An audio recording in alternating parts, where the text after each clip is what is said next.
Dje, kryeministri tha që krimi ndaj mjedisit është një vrasje. Jemi sot këtu për të denoncuar një vrasje. Ky ndërtim baleje bëhet nga njeriu më i afërt i Erion Veliajt ditën për diell, 100 metra larg shtëpisë së re të kryeministrit.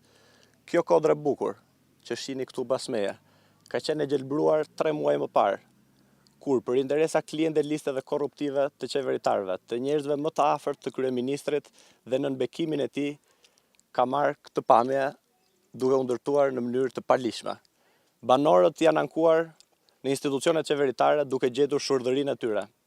Partia Demokratike do të denoncojë dhe denoncon fuqimisht çdo ndërtim, çdo prishje të ndërtimeve selektive të njerëzve të pamundur dhe çdo ndërtim pa leje që bëhet me bekimin e kryeministrit, me mbrojtjen e kryeministrit dhe nën hundën e kryeministrit, për të vetmen arsye sepse këta oligark lyejnë në rrotën e qeverisë.